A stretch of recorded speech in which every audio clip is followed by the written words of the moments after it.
What's up, everybody? My name is Paul. I'm over 40 years old and I'm not done yet. To tell you the truth, I'm just starting. So today's video is going to be about a time in my life after 40 years old. Actually, I was 41, 42-ish, when I had the most doubt in my life, probably the scariest time in my life, and just had to deal with most likely the most stress in my life. So I want to tell you about that time and how I ended up dealing with it and how I went through that time. So that time began in, I believe, early 2022 when me and my wife started to think, it was like December, January, we started to think about moving out of New York. And I visited a friend of mine who moved from New York to Texas before. And I was there for a few days, which is in 2021, probably around November-ish, something like that. And I really liked what I saw. I liked the way I feel. I liked the cost of living there, what opportunities Texas gave me and all that. And I lived in New York for 25 years. So I went to visit my friend. I liked it. I came back home and we were talking with my wife back and forth if we should move out to Texas from New York or not. We had young kids at the time. They were about almost 2 years old. Up until that time, I always worked for somebody. So I was an employee. And I always depended on someone else to provide a paycheck for me. I would go to work starting whatever time it would be. Some jobs were 7, some jobs were 8, some jobs were 9, and then I would work till 5, 6, 7 p.m., sometimes 4. It varied depending on the jobs that I held. But I didn't hold too many jobs. It was maybe 2 or 3 by that time for 20 years. So I was pretty steady with jobs. And I usually performed, really well working for someone. But when we decided to move from New York to Texas, we moved, I believe it was in like early March. So January, February, March. We moved in early March. And it was tough because I had to figure out a way while not living there to find a house to live in. We leased a house when we moved, and to find a place where it would be safe enough for my kids, a clean place with an opportunity to either find a job, which I didn't want to do, or just simply, start doing my own thing for the first time in my life. So when I moved in March, I moved first. Through January and February, I was researching online homes for rent or for lease. And I went on these websites, of course. I went on Zillow, I went on other ones. And it was always through an agent and all this kind of stuff you had to jump through to even be considered for a renter. And then I just went on a site where owners of homes basically put ads on to find a renter.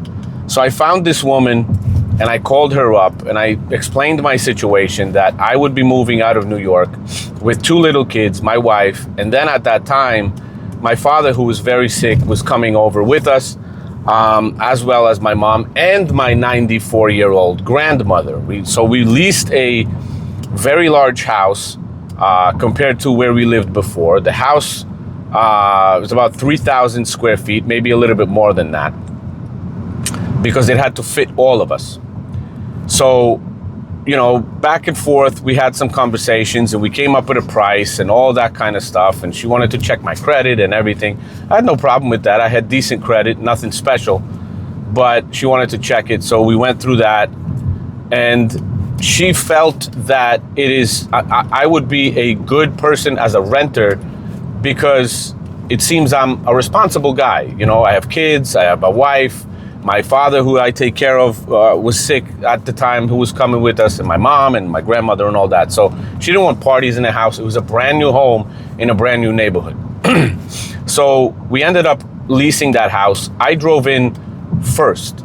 And what I did is I tried to rent a U-Haul truck to move, but they didn't have any in New York at the time. The biggest ones were 26 foot that I needed. So I started calling around. I couldn't find anything. The closest thing I could find was at that time probably in like New Jersey somewhere, or Pennsylvania or whatever. I didn't want to drive up there, leave my car, all that stuff. So I already had a friend living in Texas, and I made a decision to take my car, take some things, and just drive out to Texas, because Texas had a lot of those trucks available. So I took my personal car, the one I'm driving in now, and I drove out to Texas. I left the vehicle at my friend's house, and I basically rented a U-Haul truck, went to New York completely empty, loaded it up in one day, and then drove back another 2 days to unload it in the house that we leased. So that was a lot of stress for me to try to arrange all that, because I had to do all of that on my own. And then, you know, spending money. You're leasing a house, you got to put a deposit down, you got to do this, you got to do that.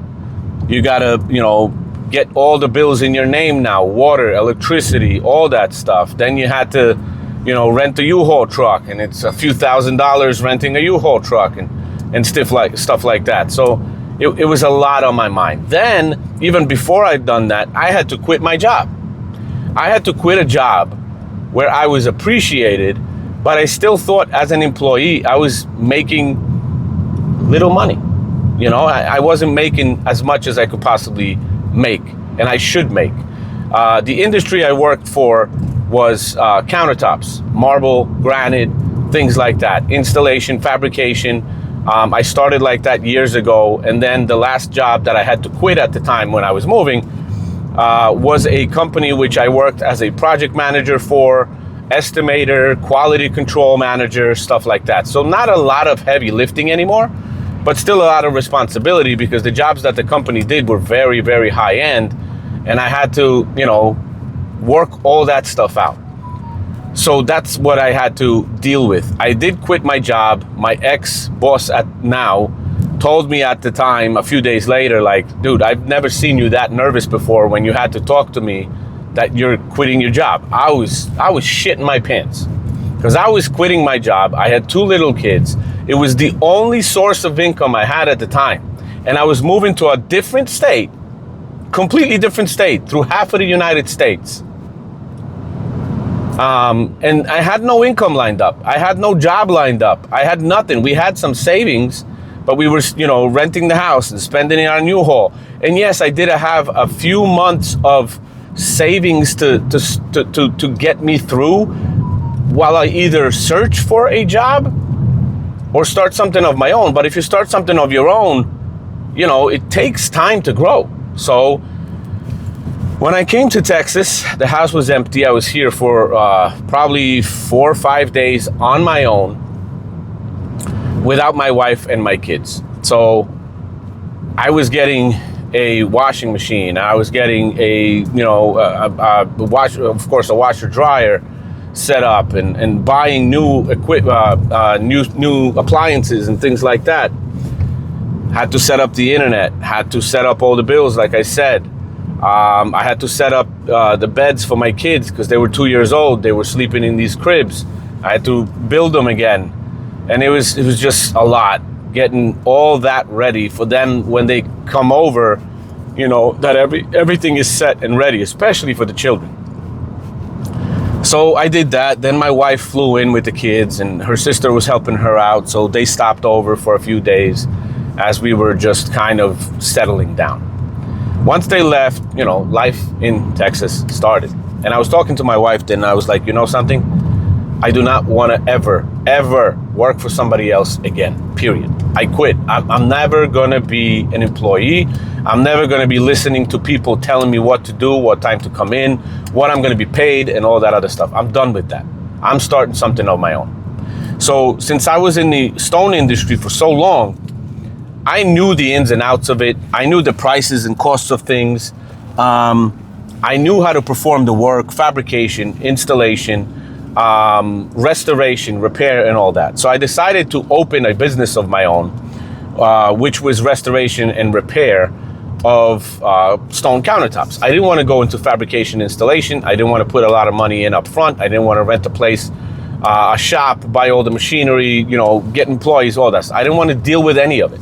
I wanted a business that I know, but I wanted a business that I know that also involved as little upfront cost and upfront money as I could possibly do. So what I did is, for the first month, I started researching all the different businesses and people that could potentially use my kind of service.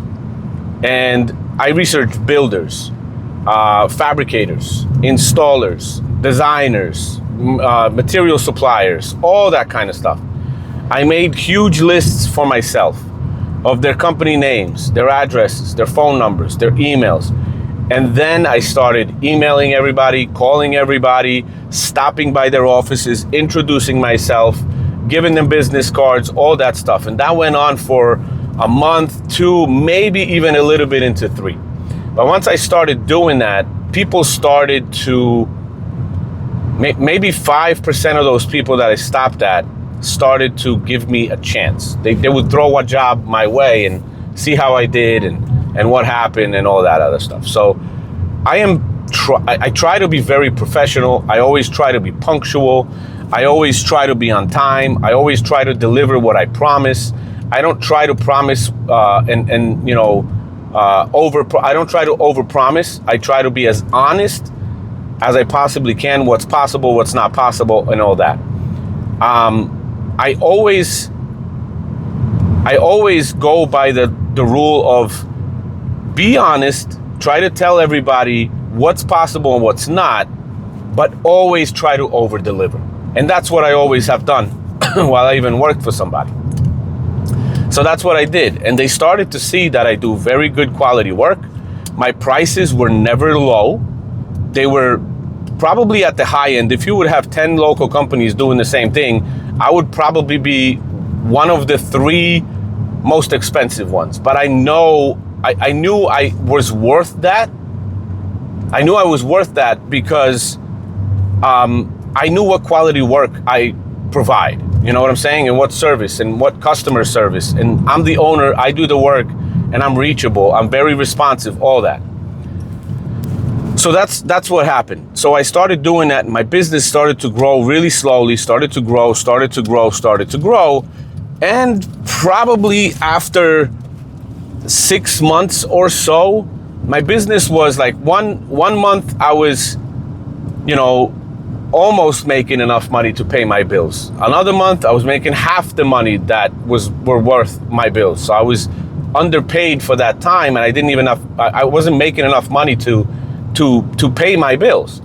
But it extended my savings and everything for the time that I needed to grow the business, for the business to cover all of my bills, basically. And what happened after that is, since then, my business just grew a little bit and grew more and grew more and grew more. And then I started making pretty much, I would want to say, 3 times the amount of money that I needed for my bills. 1/3 of that I always put away for taxes. 1/3 of that I can use on savings and investments. And 1/3 of that goes onto my bills and expenses and things like that. So I'm going to leave it at that for this first episode.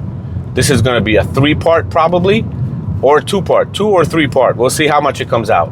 But if you're interested in the further story of this, of how I went, how everything else went for me, because it includes a YouTube journey and all that other stuff, then please subscribe to the channel, like the video, and join me on it, because I'm going to explain in detail as I was doing everything. So thank you for watching this episode. This is episode 1 of this, and I'll see you in the next one. Thank you. Peace.